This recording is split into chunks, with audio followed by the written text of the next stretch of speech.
Saludos al grupo Instrucción Teológica. Bueno, pues esta es la segunda semana del 22 al 26 de septiembre que vamos a tener prácticamente el segundo tema que pues nos lleva hacia Medio Oriente. Estamos dedicando 14 semanas al Medio Oriente y esta es la segunda semana. El tema que corresponde a la fecha es entendiendo el conflicto en Medio Oriente. Pues vámonos todos al Medio Oriente en las exposiciones. Oriente es Asia en el diccionario, pero está tomado del latín, no del griego o del hebreo, porque precisamente es tomado de una concepción que podríamos decir anglosajona, el tiempo cuando se define ese término con relación a esa parte de tierra. Es el tiempo cuando imperaba en Inglaterra o Gran Bretaña, dominaba el mundo y ellos siempre que se levantó un imperio pensaban que todo giraba alrededor de ellos, ¿verdad? En ese sentido, Orients, que prácticamente significa aparecer o nacer, que es la dirección por donde se ve el amanecer, el sol y también se ven salir los demás astros. Es decir, se refiere al este. Bueno, pues ellos, los ingleses, prácticamente dividían el mundo en tres partes que tiene que ver con Oriente, ya que ellos estaban más hacia el occidente. Así que, pues, entendían que Oriente Extremo, la parte de Asia hacia el Pacífico, también estaba, podemos decir, el cercano Oriente, que son la parte de pues prácticamente que estaba de Europa y las primeras ciudades de Asia, pero en el centro ubicaban a lo que se llama Oriente Medio. De esa manera no lo hacían los griegos. Los griegos prácticamente dividían al mundo en dos partes, entre Asia y Europa. Pero para que nosotros lo ubiquemos, se trata de tierras que sirven como una especie de pegamento, si ustedes quieren entenderlo así para ubicarlo, de los continentes africano, asiático y europeo. Y hay una parte de tierra que no queda dentro de esos continentes y son especies de corredores, se le llama. ¿Por qué corredores? Porque en ese lugar, como une esos continentes, pues la gente transitaba en esos espacios. Bueno, y eso pues hace que esa cultura sean constantemente conquistadas. Para ubicarlo claramente, entonces ya vemos que ya geopolíticamente la ONU los ubica en los países de Arabia Saudita, Armenia, Azerbaiyán, Bahrein, Qatar, Emiratos Árabes Unidos, Georgia, Irak, Irán, Israel, Jordania, Kuwait, Líbano, Omán, Palestina, Siria, Turquía y Yemen, aunque también hay dos países más cercanos que son Chipre y Egipto, así que Oriente Medio y Próximo Oriente prácticamente geopolíticamente es usado como sinónimo. Esas civilizaciones pues prácticamente son antiguas y representan prácticamente a los primeros imperios, de culturas milenarias. Así que yo sé que para el expositor va a ser difícil resumir en una sola semana todo lo que es la historia del Medio Oriente, pero vamos a tener ciertos elementos muy importantes. Ahí es el inicio de la civilización, la primera escritura, el primer mito, el primer túnel, las primeras historias, las primeras guerras, los primeros imperios. Bueno, allí inicia todo. A pesar de tener historias milenarias, son pueblos que, a diferencia de los nuestros aquí en Occidente, ellos no olvidan su historia, así que su pasado se remonta a miles de años. Pero pues prácticamente no solo se hablará de Medio Oriente, aunque principalmente es el enfoque, ¿verdad? Porque todo lo que sucede allá en Medio Oriente tiene una importancia central y profética relacionado con todo el mundo prácticamente. Así que, pues esta ocasión tendremos a un exponente de lujo y precisamente nuestro hermano Benjamín eh, Creposman, que es judío israelí hispano, que vive en su patria en Israel, prácticamente en Medio Oriente desde hace 22 años, que aprendió castellano porque nació en Perú y lo habla perfectamente como ustedes lo van a escuchar. Sus abuelos por parte de padre llegaron a este país por causa del Holocausto, procedentes de Rumania, aunque sus ancestros eran de Rusia. Sus ancestros por parte de madre son descendientes de los hebreos falasha o judíos etíopes, quienes aseguran descender directamente del rey Salomón y de la reina de Saba o Sulamita. Así que tenemos una historia muy interesante de la biografía de este expositor. En Perú estudió licenciatura en contabilidad, posgrado en mercadotecnia y ahí conoció al Señor Jesús, a Yeshua, hace 33 años, donde estudió el Instituto Bíblico. Posteriormente estudió teología hebrea en la Gran Sinagoga de Jerusalén, donde fue invitado a postular como rabino. El ministerio del doctor Crespoman se desarrolla desde hace 22 años en Israel y Europa, Estados Unidos, donde es ordenado ministro en California. Posteriormente realiza estudios de posgrado teológicos. Es graduado en doctorado en teología judío-cristiana y ha recibido doctorados honoris causa en 2 universidades también. El doctor Crespoman ha profundizado hace 8 años su relacionamiento ministerial con Latinoamérica, con lo que ha llevado a conferencias, simposios, predicaciones y desarrollo de intercesión por Israel en más de 15 países y más de 8 estados de los Estados Unidos, siempre incidiendo en la importancia del mensaje de salvación para Israel y toda nación de la tierra. Pues prácticamente Crespoman y su esposa Yomara son además pastores generales de la Quejilá remanente de Sion en Jerusalén y online. Además son académicos, ya que su esposa, nacida en México, tiene una maestría en gestión de proyectos internacionales de Sorbonne en París y maestra en 5 idiomas, incluidos el hebreo. Actualmente es doctorante en educación y directora académica de RUJ. Juntos hacen prácticamente los siguientes 3 ministerios: Remsion Ministries, director fundadores; Fundación Prosión en Jerusalén, directores fundadores; y Muro de Fuego Intercesión Global por Israel 24/7, que también son directores fundadores. Además, el doctor Crespoman es director de Ruch Remsion University de Jerusalén, la primera universidad hebrea online y única en su sistema de enseñanza autogestionario, que es un sistema de estudios dado por el Señor para ese tiempo, se haga 10.1. Bueno, pues creo que tendremos de lujo esta semana, así que disfrutemos este viaje a Medio Oriente. Bienvenido, doctor Creposman, y este es su espacio. Shalom, amados hermanos, consiervos, compañeros de estudio aquí en Instrucción Teológica. Gracias al doctor Salomón por haberme invitado nuevamente. Tendré muy cerca 2 ponencias y mañana iniciaré la presentación de mi tema, que es entendiendo el conflicto en Medio Oriente. Pues es un tema complejo, muy extenso, pero haré lo posible por tocar por lo menos 7 puntos, ¿no? El conflicto y la Biblia, para empezar, porque siempre es bueno con la palabra empezar. Luego hablaremos sobre el orden que tiene Elohim para todas las cosas, para partir de ahí con un buen marco. Vamos a hablar de territorios y funciones proféticas, les explicaré de qué se trata.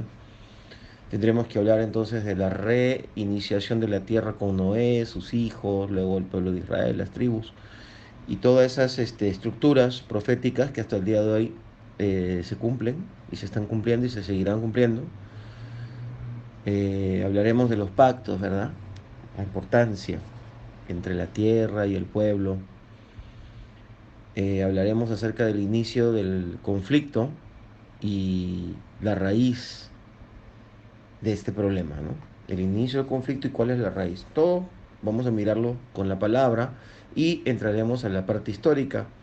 Deseo, pues, ya que vivo en Israel hace 22 años, poder dar un diagnóstico como ciudadano, creyente, judío, israelí, mesiánico, que hable español, pues creo que puedo hacer un aporte y espero, pues, hay un punto, el sexto punto le estoy llamando ¿dónde estamos ahora? Y luego el séptimo, un solo nuevo hombre, basándome en Efesios 2, donde definitivamente es imposible hablar de cumplimiento profético o de eh, la palabra del Señor y sus cumplimientos, como lo querramos llamar, sin ver a Israel y a la iglesia frente a diferentes escenarios juntos.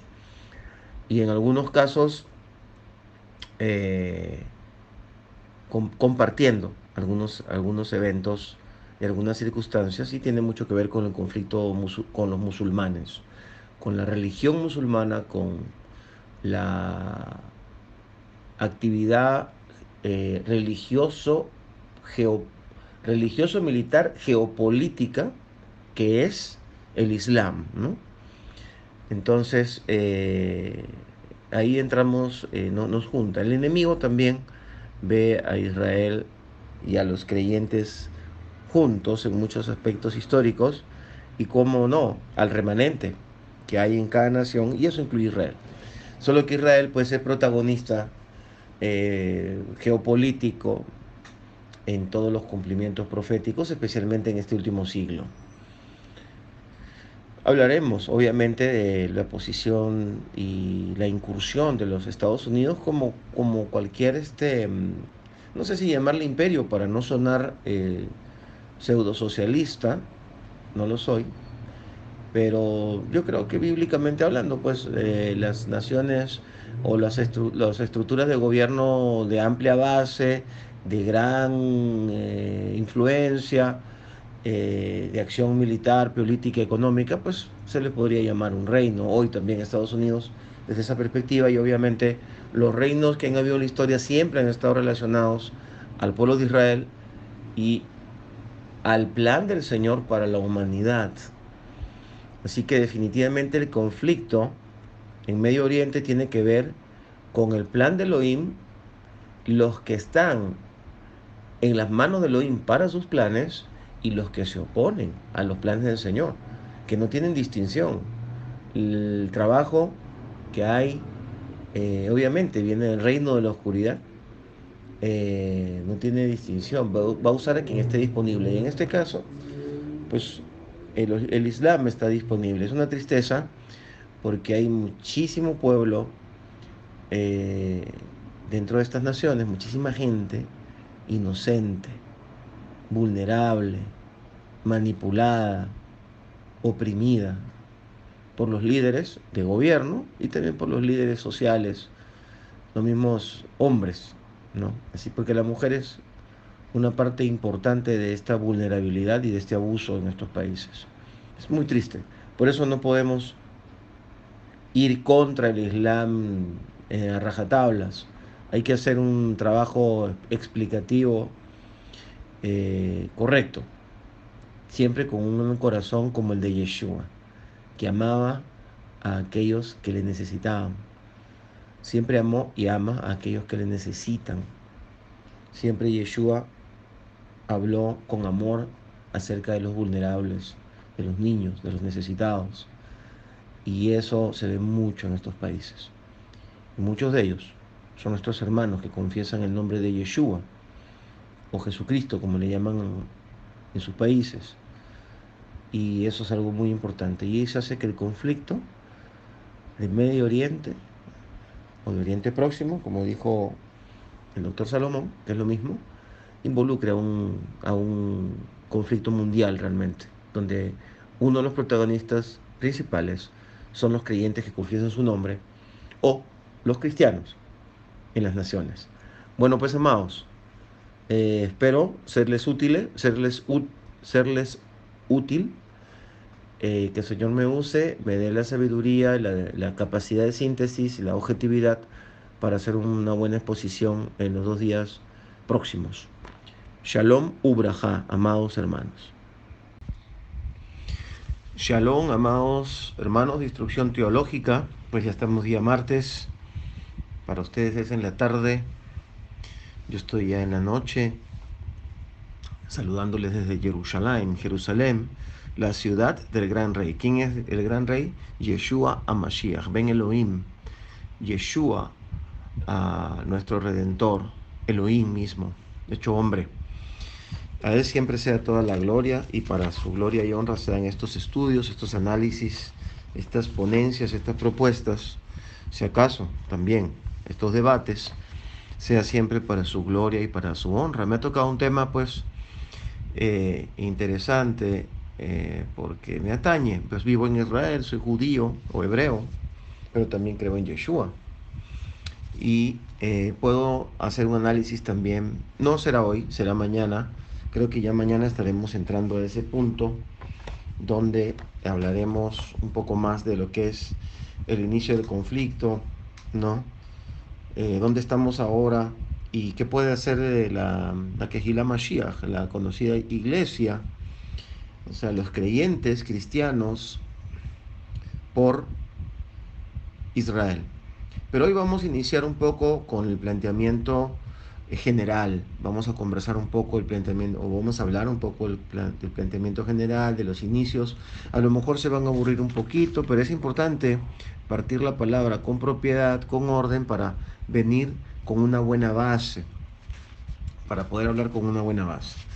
En primer lugar, voy a leer un pasaje en el cual nos vamos a basar principalmente para desarrollar este tema, que está en Deuteronomio 7, 6. Dice así: porque tú eres un pueblo consagrado a Yud-Hei Vav-Hei, tu Elohim. Un pueblo consagrado a ti, te escogió Yud-Hei Vav-Hei, tu Elohim, para que seas pueblo de su personal propiedad o de su exclusiva propiedad. De tal manera que, continúa diciendo, entre todos los pueblos de la tierra, Yud-Hei Vav-Hei puso su amor en vosotros y os escogió, no porque fuerais más numerosos que cualquiera de los pueblos, porque sois un pueblo, sois el pueblo más pequeño, ¿no? De todos los pueblos que habían en ese tiempo, porque ya aquí está hablando en un contexto, ¿verdad? Donde ya Israel está formado como pueblo y está encaminado hacia la tierra prometida. ¿No es cierto? Estamos en Deuteronomio, que es un resumen de todo lo que pasó Israel después de salir de Egipto. ¿No? Entonces dice, versículo 8, eres un pueblo del más pequeño, dice, y en el versículo 8, sino porque por el puro amor de Yuhet Bajei a vosotros, por mantener el juramento que juró a vuestros padres, os sacó Yud Hei Vav Hei, estoy leyendo la BTX, la Biblia textual, con mano fuerte, y os redimió de la casa de esclavitud, del dominio de Faraón, rey de Egipto. Reconoce que Yud Hei Vav Hei, tu Elohim, ¿no? Tu Dios es Elohim, Elohim fiel, que guarda el pacto y la misericordia para con los que le aman y guardan sus mandamientos hasta 1000 generaciones. Entonces, tenemos aquí Deuteronomio 7, 6 al 9, donde Elohim hace una afirmación, porque lo está preparando a Israel, ¿no? Para que pueda exterminar al pueblo cananeo tal como el Señor lo había ordenado.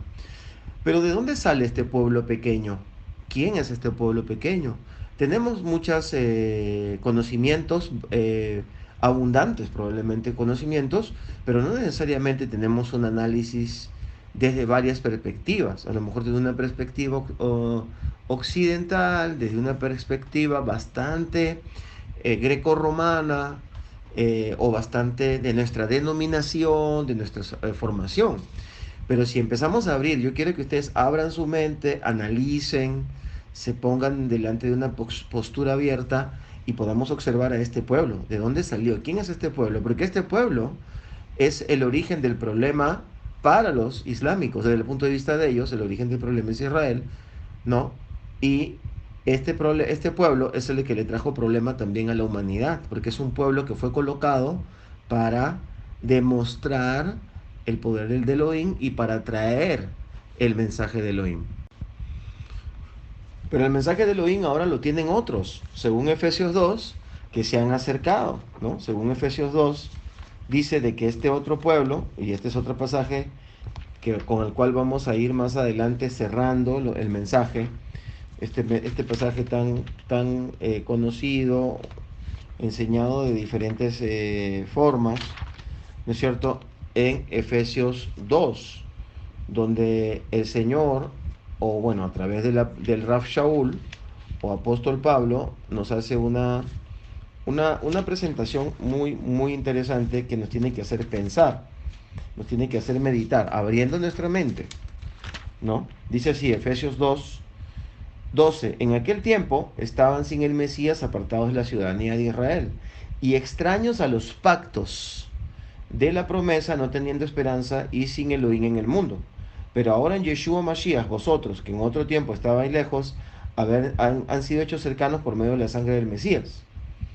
Porque Él es nuestra paz, que de ambos pueblos hizo uno, derribando la pared intermedia de separación, es decir, la enemistad.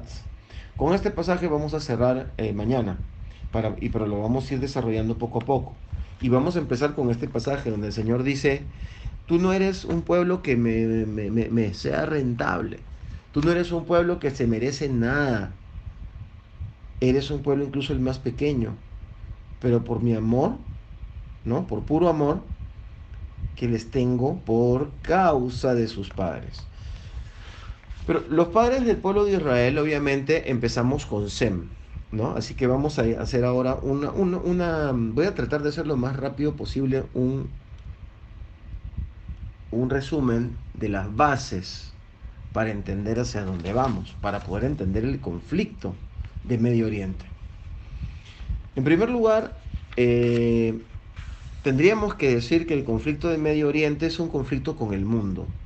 Solamente que la neurosis, es decir, el punto neurálgico, la enfermedad nuclear de ese problema mundial está en Medio Oriente y es específicamente en la media luna fértil en Israel. El problema no es solamente Israel, sino que principalmente Jerusalén. Y no necesariamente todo Jerusalén, sino la montaña del Monte Moriah, que vendría a ser la cuarta parte de la ciudad antigua hoy, la ciudad murallada. Pues no solamente la muralla, no solamente el monte, sino la piedra de la Eshitá, donde Abraham iba a sacrificar a Isaac. Esa es la afrenta principal, ese es el núcleo, ¿no? Ese es el centro mismo del conflicto.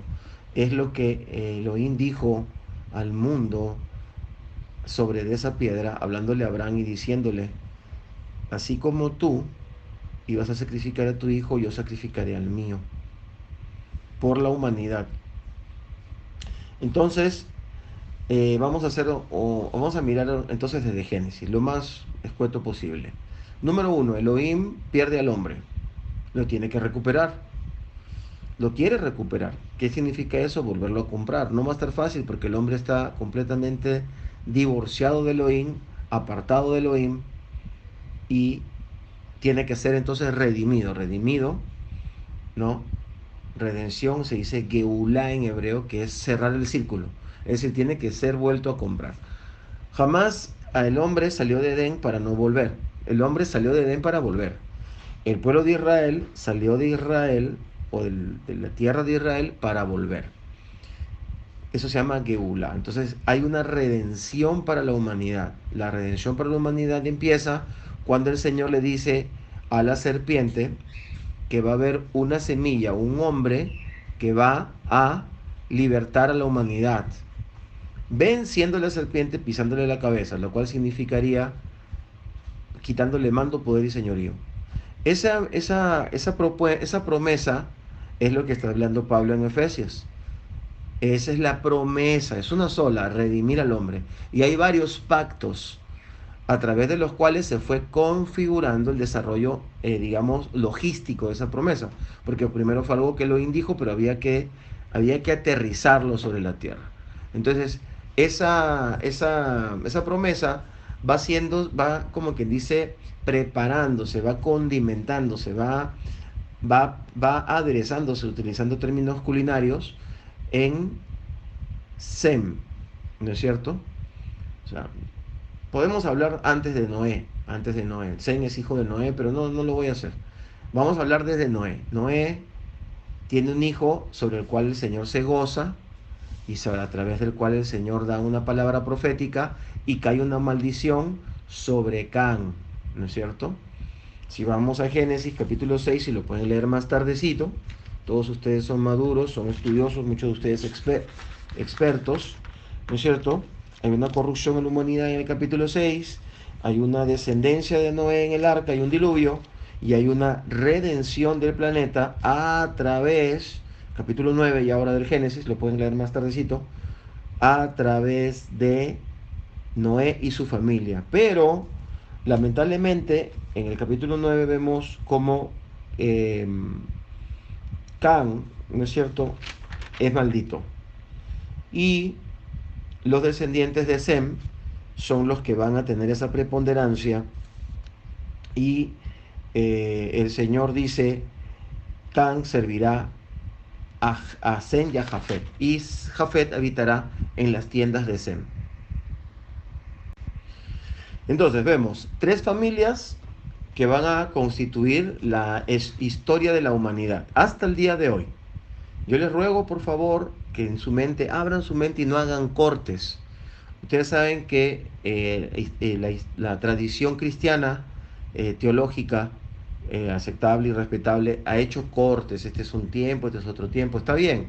Es una manera muy creativa y muy útil para poder y bueno, no sé si muy, pero por lo menos útil para poderles explicar muchas cosas. Pero necesito que abran su mente y esto lo vean como una historia completa de Génesis a Apocalipsis. Y que vean que todos los creyentes, no importando su origen, según Efesios 2, forman parte de esa familia y son acercados completamente a la promesa y a los pactos. Son varios pactos.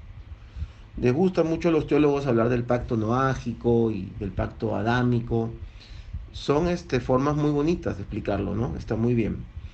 Pero entonces este pacto con Noé no es un pacto para Noé, es un pacto para la humanidad. Es decir, hay un criterio evangelístico, utilizando términos del mundo evangélico. Es un criterio evangelístico. El Señor quiere redimir al planeta y a la humanidad a través de estas cuatro familias, ¿no? Los tres hijos de Noé y su propia esposa. Entonces, y su propia familia de él, ¿no? Entonces hay un plan de redención, hay un propósito. Entonces, Sem es el que recibe esa bendición, ¿no? Y vemos que el Señor empieza, empieza a reescribir el propósito para la tierra. Entonces quiere decir, Noé no fue llevado a la luna, ni a Marte, ni abajo del mar, ni Señor destruyó la tierra y la volvió a hacer, no. El Señor estaba redimiendo a la humanidad y a la tierra. O sea, no existe un concepto de redención sin la tierra. Eso es lo que la Biblia enseña. Por eso el Señor le dijo, sojuzgad la tierra, llenadla y sojuzgadla. Pero aunque no quiero estarle leyendo muchos pasajes, le voy a leer este de Génesis 9, 25, donde dice, maldito sea Canaán, siervo de siervos, será a sus hermanos. Luego dijo, bendito Yud-Hei Vah-Hei, Elohim, de Sem, y sea Canaán su siervo. ¿No? Canaán es el hijo de Can, ¿ok? Ensanche Elohim a Jafet y habite en las tiendas de Sem. Es decir, Jafet va a ser ensanchado, pero va a habitar en las tiendas de Sem, sea Canaán su siervo. Y vio Noé después del diluvio, vivió 350 años. Entonces, quiere decir que hay una maldición para Can en uno de sus hijos, porque no era el primogénito Canaán, sino me parece que era el cuarto, pero la maldición fue sobre Can. Los rabinos, ustedes me han invitado, quieren escuchar cosas desde una perspectiva hebrea. Los rabinos, una buena cantidad de rabinos dicen de que Can tuvo hijos con su propia madre. Y bueno, eran cosas que se hacían antes del diluvio, mucho. Posterior al diluvio, los descendientes de Cam siguieron haciendo lo mismo, como por ejemplo los misrajitas, que son los egipcios, o los babilónicos, que son descendientes de Cus y posteriormente de Nimrod. También se encastaban con sus propias hijas, con sus propios hijos, y era una costumbre perversa que mañana más tarde vemos que se da en Lot y sus hijas. No es algo, uy, no, ahora es así porque nuestra cultura moral a nivel mundial es judío-cristiana. Pero antiguamente eso era hasta cierto punto, no sé si llamarlo común. Pero vino la palabra del Señor, vino la guía del Señor a través de sus siervos y entonces esas cosas se dejaron de lado y hasta que llegó la Torá y entonces más bien incluso se legisló acerca de este tema. Muy bien, entonces quiere decir que tenemos que entender, hay tres pueblos.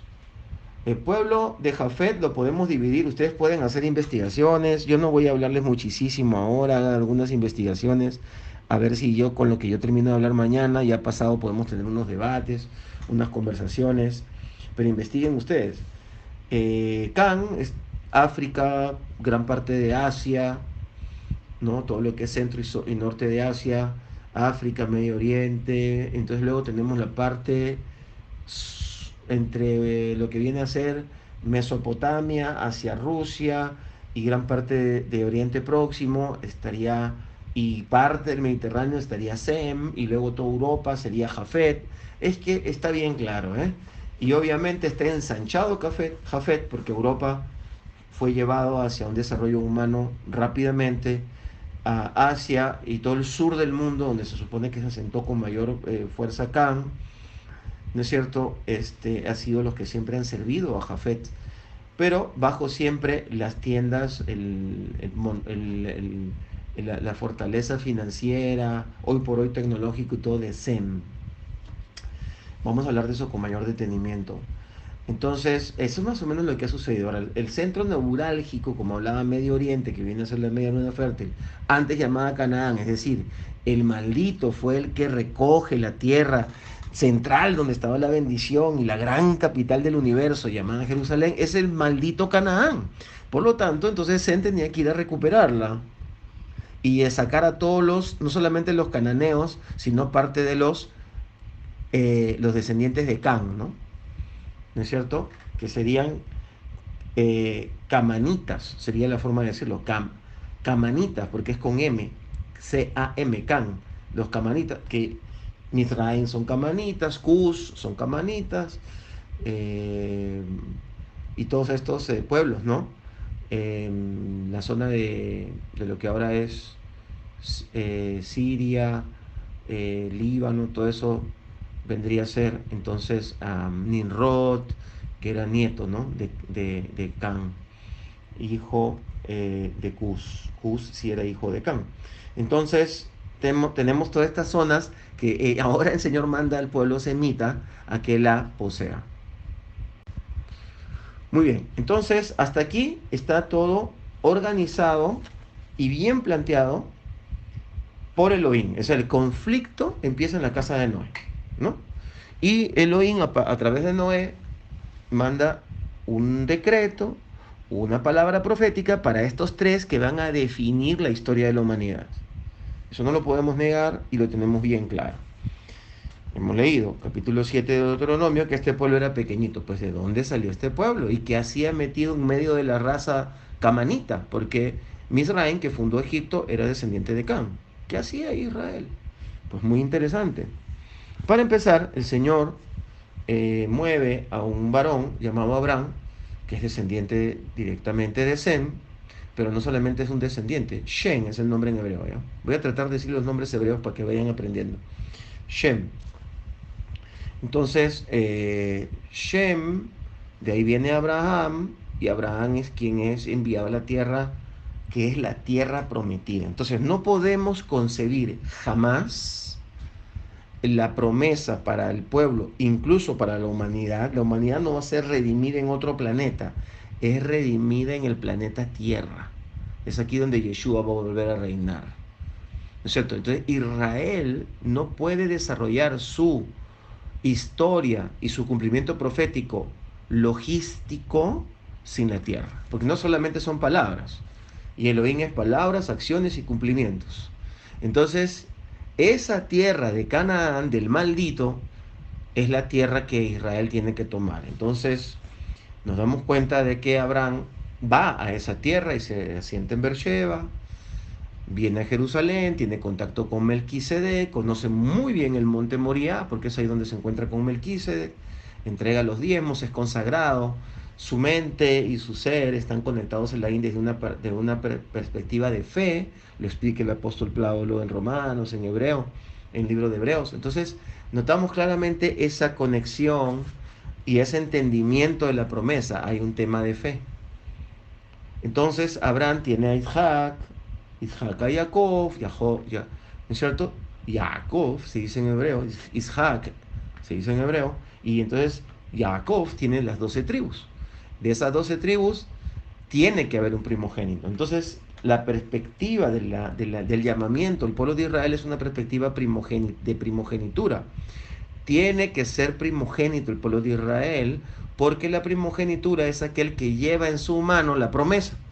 Eso es muy importante, muy importante entender. La Biblia está plagada de de esta, eh, de este principio, ¿no? Muy bien. Entonces, pero para eso el Señor tiene que separar otra vez una familia y luego un grupo de familias. Cuando viene esta hambruna grande al pueblo, a la tierra, entonces la familia, las 70 personas, con las 70 y pico de personas con las que estaba Jacob, conocemos la historia, ya habían vendido a Joseph, ¿no? Y él estaba viviendo en Egipto, y entonces ahora entendemos que sí hay la posibilidad profética siempre de que un bendito de Shem, un bendito de Abraham, Isaac y Jacob como Joseph, pueda estar en Misraim reinando, poderoso y pueda ser usado por Elohim para redimir al pueblo escogido, al pueblo que él quería formar. ¿Y dónde lo forma? Pues en Egipto, porque todavía no eran pueblo, eran un clan nomás en tierra prometida, en Canaán, donde estaban a punto de morir, y son redimidos en Egipto. Ahí vemos una estructura completamente profética de cómo opera nuestro amado Elohim.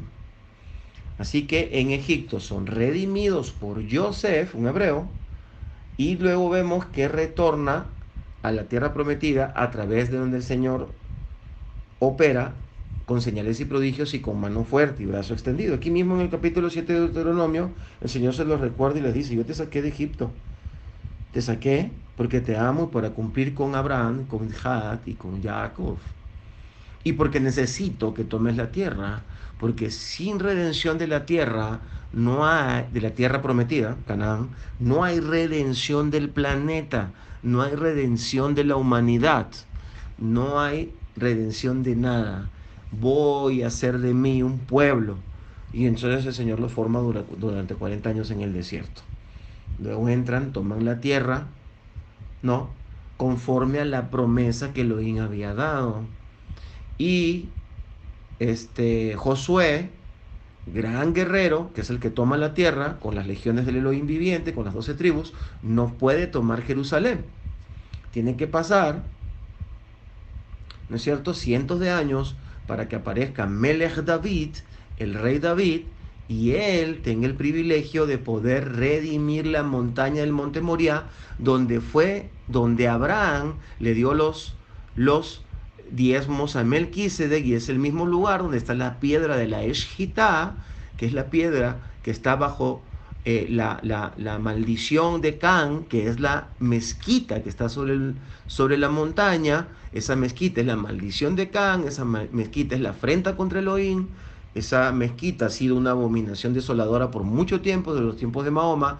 Pues debajo de esa mezquita está la piedra de Eshjitá, donde Abraham iba a ser iba a sacrificar a Isaac, de tal manera que ahora el Elohim le está dando al rey David la oportunidad de redimir la montaña y la piedra, de tal manera que el tabernáculo estaba en la montaña y el arca de la alianza estaba sobre la piedra. Ahí lo tenemos. Entonces es completamente bíblico. El Señor le entregó la tierra al pueblo, y sin tierra no hay redención. Y sin pueblo escogido no hay redención. Entonces el pueblo de Israel fue escogido porque el Señor amó y prometió a los padres. Pero el Señor separó a estos padres y los amó porque se involucraron en su proyecto. Elohim no llamó a Abraham porque le cayó bien y quería tener un amigo.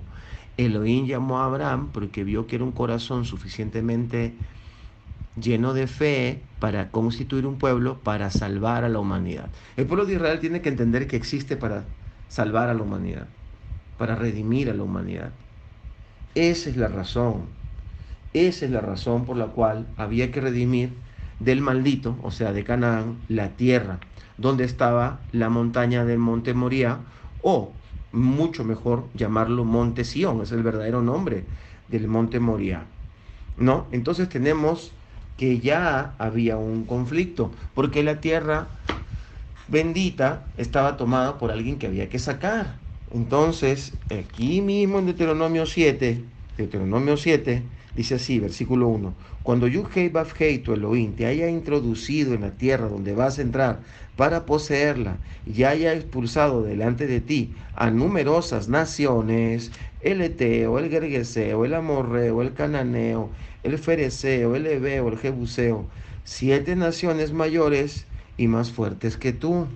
Y Yud-Hei Vav-Hei, tu Dios, las haya entregado ante ti y las hayas derrotado, ciertamente las dedicarás al exterminio.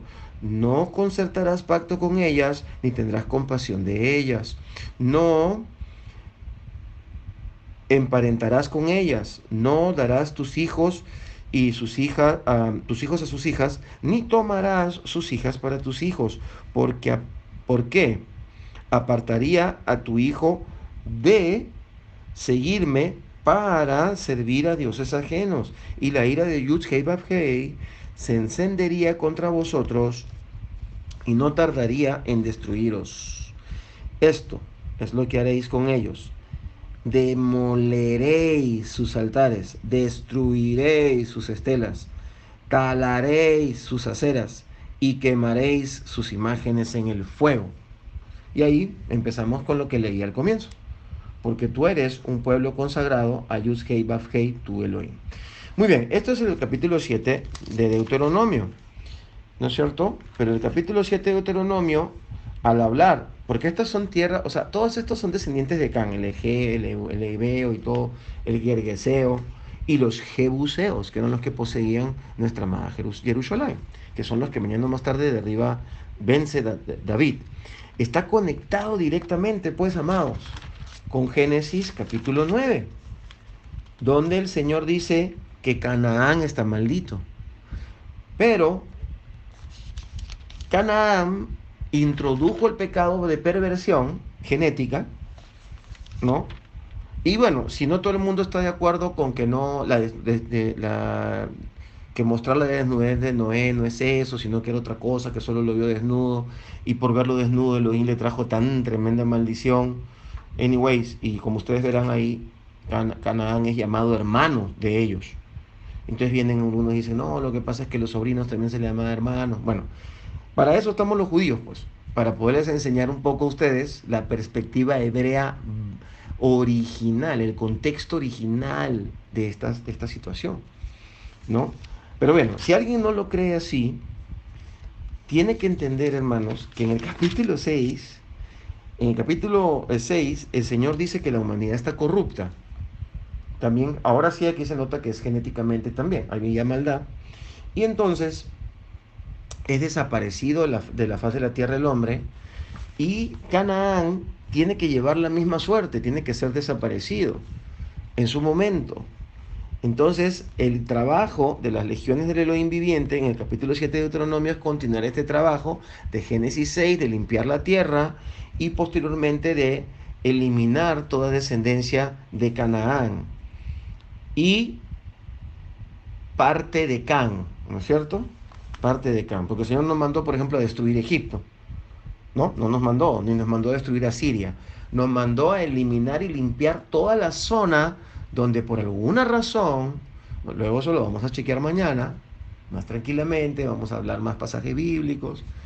Entonces, estos personajes que eran poderosos, eran naciones poderosas, habían tomado este lugar consagrado. Entonces, la tierra consagrada era para el pueblo consagrado, que eran los descendientes de Sem, y obviamente los descendientes de Abraham, Isaac y Jacob. Muy bien, entonces, hasta aquí está claro, esta es la estructura.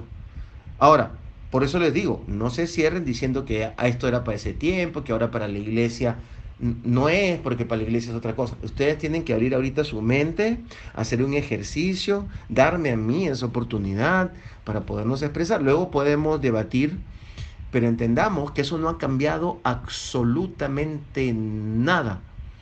Y no hay destino para la iglesia si no se cumple el destino de Israel. O sea, si Israel no cumple las profecías, no hay destino para la iglesia, sería vana.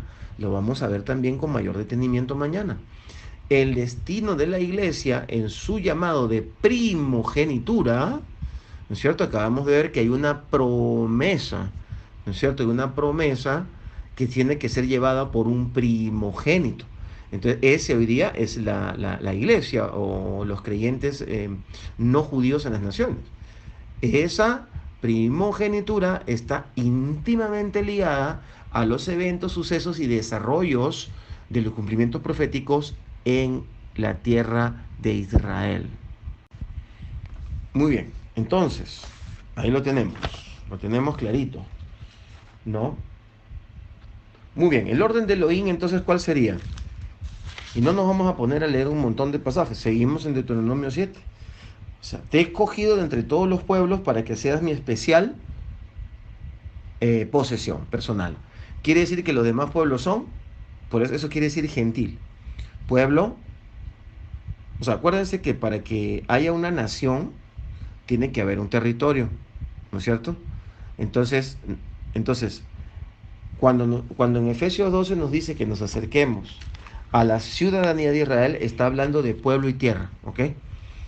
Pero cuando hablamos de o sea, pueblo solamente, puede estar en cualquier lugar. O sea, el pueblo de Israel estaba sin tierra, pero seguía siendo un pueblo.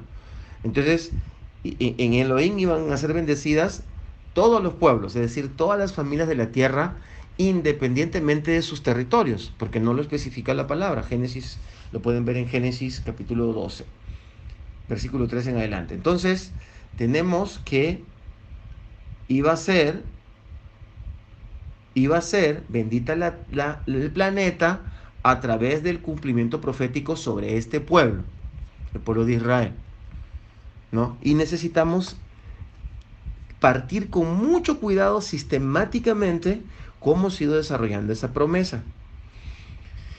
Y en el orden de Elohim es Israel y los demás pueblos. Israel y los demás pueblos. Así funciona la estructura, la logística del Señor, su economía profética, ¿no?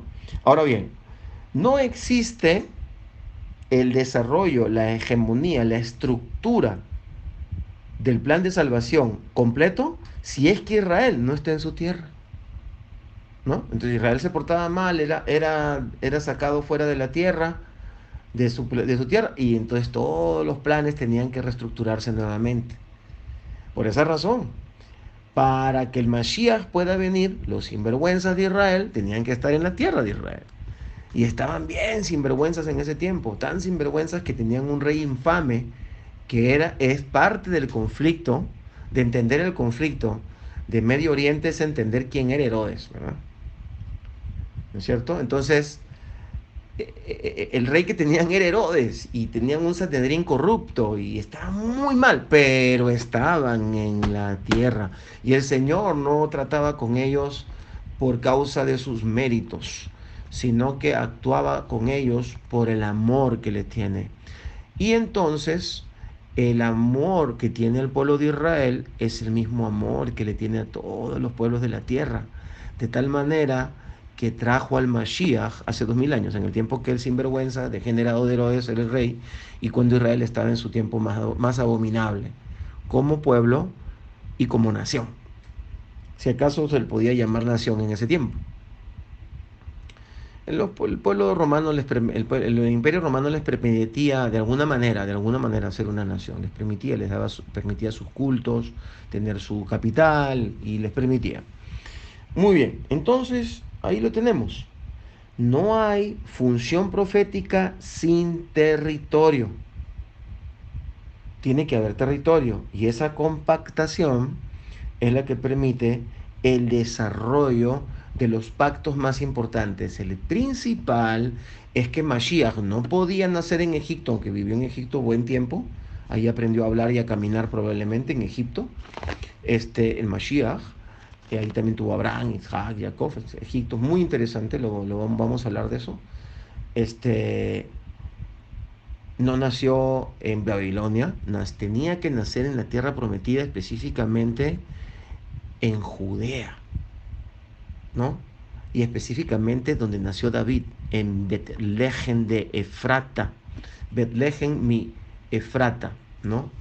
La casa del pan del doble fruto, sería la traducción exacta, porque había que darse el cumplimiento profético, ¿no? Entonces no era que nada más venía el Mesías, por favor, le ruego, piénselo detenidamente, tenía que nacer en un lugar específico.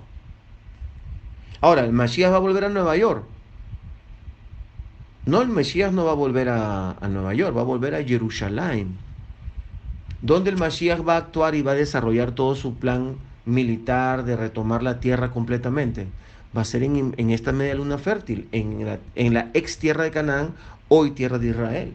Entonces hay una conexión directamente con el territorio y también con el pueblo pactado o el pueblo seleccionado por el Señor.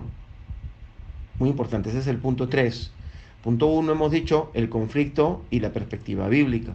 Punto número 2, el orden de Elohim. Seguimos trabajando prácticamente con Deuteronomio 7, ¿no? Y luego hay muchos pasajes con los cuales ustedes pueden estudiar un poco, podemos conversar. Y luego tenemos las funciones proféticas, ¿no? Así le llamo yo, ¿no? Las funciones proféticas. Pero las funciones proféticas vienen a ser las razones de las profecías y sus objetivos. Que todas terminan en un solo objetivo, redimir la tierra, redimir la raza humana. Y la importancia de su conexión con el territorio. Entonces, el conflicto que hoy conocemos con el pueblo musulmán es, esa, podemos hablar del inicio, del reinicio o el desarrollo en una etapa del conflicto. Pero el conflicto empieza desde la familia de Noé, porque no ha cambiado nada y esos personajes y sus descendientes son los que están en conflicto mismo el día de hoy. Muy bien, entonces seguimos dando este panorama de estos primeros puntos, ¿no? Y vamos también, luego vamos a ir tocando estos mismos puntos, pero vamos dándole los pasajes bíblicos y algunos datos más históricos para entender varias cosas. Por ejemplo, eh, si hay un conflicto en Medio Oriente entre judíos e islámicos, que esos islámicos o esos musulmanes pueden ser de varias razas, donde principalmente hay árabes, ¿no es cierto? Los árabes son tribus antiguas donde hay diferente tipo de descendencias, ¿no? Entonces hay descendencias ismaelitas, ¿no es cierto? Eh, Descendencias directamente de Can, ¿no? Como, como el caso de los persas, que ellos dicen que no tienen nada que ver este, con los descendientes que salen luego de Ismael, ellos dicen que son antes de Ismael, no se consideran árabes además, ¿no? Entre otras cosas. Entonces tenemos una diferente cantidad de pueblos que se han ido encastando. Algunos de ellos, por ejemplo, y todos estos que he mencionado en este momento,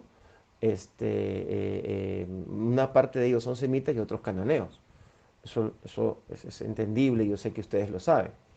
Pero tenemos que entender, por ejemplo, de que hay algunos que eran parte de la promesa, como Esaú, ¿no es cierto? Entonces Esaú, Esaf, en hebreo, Esaf es hijo de Isaac, hermano de Jacob. Esaú, el edomita, el rojo, de ahí viene el pueblo de Edom, y del pueblo de Edom sale el pueblo idumeo, y del pueblo idumeo sale Herodes. Muy bien, pero de estos descendientes, ¿verdad? De estos descendientes, entonces tenemos a directamente, y voy a mañana ponerles un cuadrito, no le voy a poner muchas cosas, ni voy a darles un cuadrito que tengo yo entre mis PowerPoint, para que vean rápidamente de dónde sale Amalek, que es el principal protagonista de lo que mañana más tarde se llamó antisemitismo, que en realidad es antijudaísmo o antisionismo, porque Amalek no quería que Israel llegue a su tierra. Ajá, entonces ya es antisionismo, porque el sionismo involucra al pueblo y a la tierra. No puede haber sionismo sin tierra. El sionismo involucra al pueblo y a la tierra. Por eso es tan extraño que mucha gente le llame sionistas a la gente que quiere acumular dinero y riquezas y maltratar. Eso no tiene sentido. Eso sería capitalismo, pues, capitalismo judío, si le quieren llamar. O de algunos judíos que están mezclados con cualquiera, con árabes. Ellos se juntan por el capital, la gente se junta. Pero Amalek desciende de Esaf y Esaf decidió hacerle la guerra a Israel. Y dice la historia, ¿no? De que el problema que hubo para el exterminio de Israel en el tiempo del rey Asuero y de la reina Esther, ¿no? Amán era descendiente de Amalek, ¿no? Entonces, hay una parte espiritual que podemos hablar, la cual evitaré al máximo, porque no es necesario espiritualizar todo, porque la Biblia está siendo muy clara en lo que yo les estoy hablando, ¿no? Pero hay un ingrediente espiritual en todo esto. Pero entonces, el conflicto es entre Israel y estos componentes que son variados y valdría la pena un cuadro mañana para que puedan ver quiénes son estas personas o estos pueblos, o estas naciones, porque ahora tienen territorio, están establecidos y tienen una tradición, tienen una cultura, son una nación, son naciones diferentes. Y no quieren estas naciones tomar todos Jerusalén, lo que quieren es que no esté Israel en Jerusalén, ¿no? Porque el conflicto es quién posee el monte de Sión, ajá, y quién posee la piedra. Luego vamos a entender por qué. De tal manera que el conflicto hoy, hoy no lo podemos llamar un conflicto de civilizaciones, como lo quisieron llamar los socialistas. Es un conflicto entre Oriente y Occidente. Mentira. Podría ser, pero nosotros no necesitamos partirlo de esa manera. La Biblia tiene suficiente material como para partirlo de la siguiente manera. El conflicto es entre aquellos a quien el Señor les dio la promesa y aquellos que se sienten desechados de toda promesa con el Creador, habiendo desarrollado otro sistema de fe y habiendo buscado no solamente otros dioses, sino a otro Dios llamado Alá. Entonces, ahora es un enfrentamiento tremendo y ya no puede ser un enfrentamiento entre musulmanes e Israel, entre musulmanes y judíos, de ninguna manera. Es entre musulmanes y judeocristianos. Pensamiento bíblico. Es contra la Biblia, contra el cumplimiento bíblico donde entra directamente todo pueblo o nación que ha creído en el Elohim de este libro, que es Yud Hei Vav Hei, y su hijo Yeshua Mashiach, Elohim, hecho hombre. Y que hemos creído que la tierra de Jerusalén también es nuestra herencia física en el presente, espiritual en el presente y en el futuro, y física en el futuro también. O sea, todos los que están trabajando con la Biblia también creen que ese es su lugar. Por lo tanto, no podemos llamarle al conflicto del Medio Oriente solamente un conflicto árabe-israelí o musulmán-judío. No, es un conflicto con todo aquel que cree en la palabra del Señor. Así que les dejo aquí prácticamente con introducción analicemos estos puntos. Mañana agarraremos unos cuantos pasajes bíblicos, entregaré un pequeño cuadro simple y nos enrumbaremos, ¿no? En el nombre del Señor, a hablar sobre el inicio del conflicto y su raíz, la raíz del problema que estamos viviendo hoy, dónde estamos ahora y qué significaría el conflicto judeo-cristiano o un solo y nuevo hombre, según Efesios 2. Un abrazo, amados hermanos, el Señor les bendiga grandemente. Nos vemos mañana. Shalom.